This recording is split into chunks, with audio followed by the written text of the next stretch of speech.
Welcome to Mask Free Living. I'm Michael Brody-Waite, and today we're going to talk about the cost of being authentic. I get asked this quite a bit, and I can imagine that if you're watching this right now, you're thinking, wow, being mask free sounds awesome, but what if I have negative consequences? What if being that vulnerable hurts me? It's a completely understandable thing to be concerned about, and to kind of help you through it, I'm going to share one of the scariest times I ever had being vulnerable and being authentic really early in my career before all this other stuff happened. And hopefully you'll be able to relate, and then I'll have an action for you at the end of this so that it'll help you go into your day and execute what I'm about to tell you. So I'm in corporate America, all right? I'm a California kid, just moved to Tennessee, and I'm working in a big corporation at Dell, and it's been like a year and a half since I got clean, and people are asking me this question. Hey, so what brought you to Tennessee? Because they're like, why would a California boy be in Tennessee, especially since I'm wearing flip-flops and I've got like long hair and earrings, and I know it's hard to imagine. So I would always sit there and I'd be like, man, do I tell them the actual answer? I am a drug addict and I got out of rehab and they sent me to another rehab here and I am here for recovery. Or do I say something like, oh, I just like music? That was a hard decision that I had to make. And I leaned into the fear of taking off my mask and living mask free in those moments. But I was so worried they would end up coming back to hurt me, because my concern was, okay, so now they know I'm an addict, and a lot of addicts relapse. So what if I am late to work one day? Oh, is it because Mike is back in drinking? Is it because he's using drugs? What if I show up one day and my eyes are bloodshot because I couldn't sleep the night before? What if someone's scared to give me a promotion and make an investment in me because they're concerned that I'm going to disappear or go downhill? And that was a really big concern for me, but I would continue to lean into being real about why I was there. And you know what? I would love to tell you that I never had to face a problem because I was honest and because I was authentic and because I didn't wear the mask. But I did. There was a guy that started a rumor about me. Now, I don't know if it was intentional or not, but I know he resented that I was outperforming him. And he started a rumor that the reason that I was working so often was because I was back on drugs. That killed me. Because here I am in this environment where it's somewhat reasonable to assume that an addict will relapse. And yet I know that I haven't.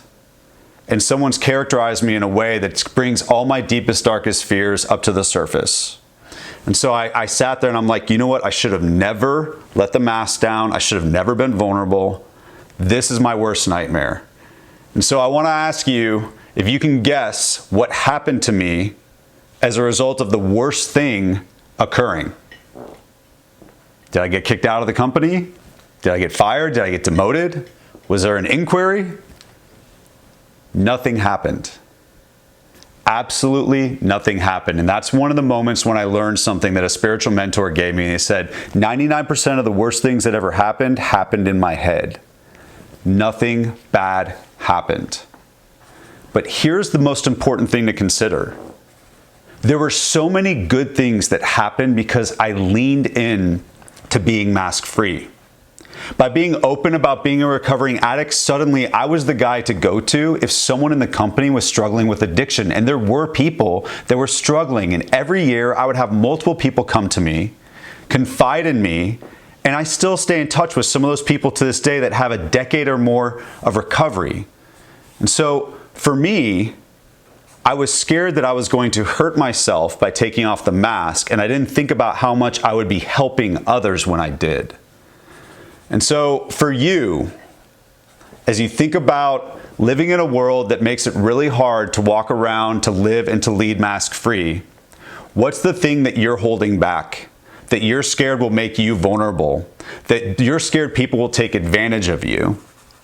And I want you to ask yourself, see, we ask ourselves this question too often. What's the cost of taking off my mask? I think we need to ask ourselves a question of what's the cost of not taking off our mask? How could you be known for being this amazing human with this unique characteristic, whatever it is, and then other human beings that have that characteristic seek you out and see you being successful? How could you uplift others as you uplift yourself and all the while not encountering too many obstacles that don't make it worth it. You can take off your mask. You can even withstand if someone makes fun of you or criticizes you, and you can not only uplift yourself, but you can uplift others in the process. So go out there today and have confidence that yes, there is a cost to taking off our mask, but there's a bigger cost to not taking off our mask. If you want to share with me what you're going to do or what you're going to share, please find me on social, send me a direct message, or put a comment on my page, whatever it is. Or if you want resources on how to live and lead mask-free, go to michaelbrodywaite.com. I'll see you next time.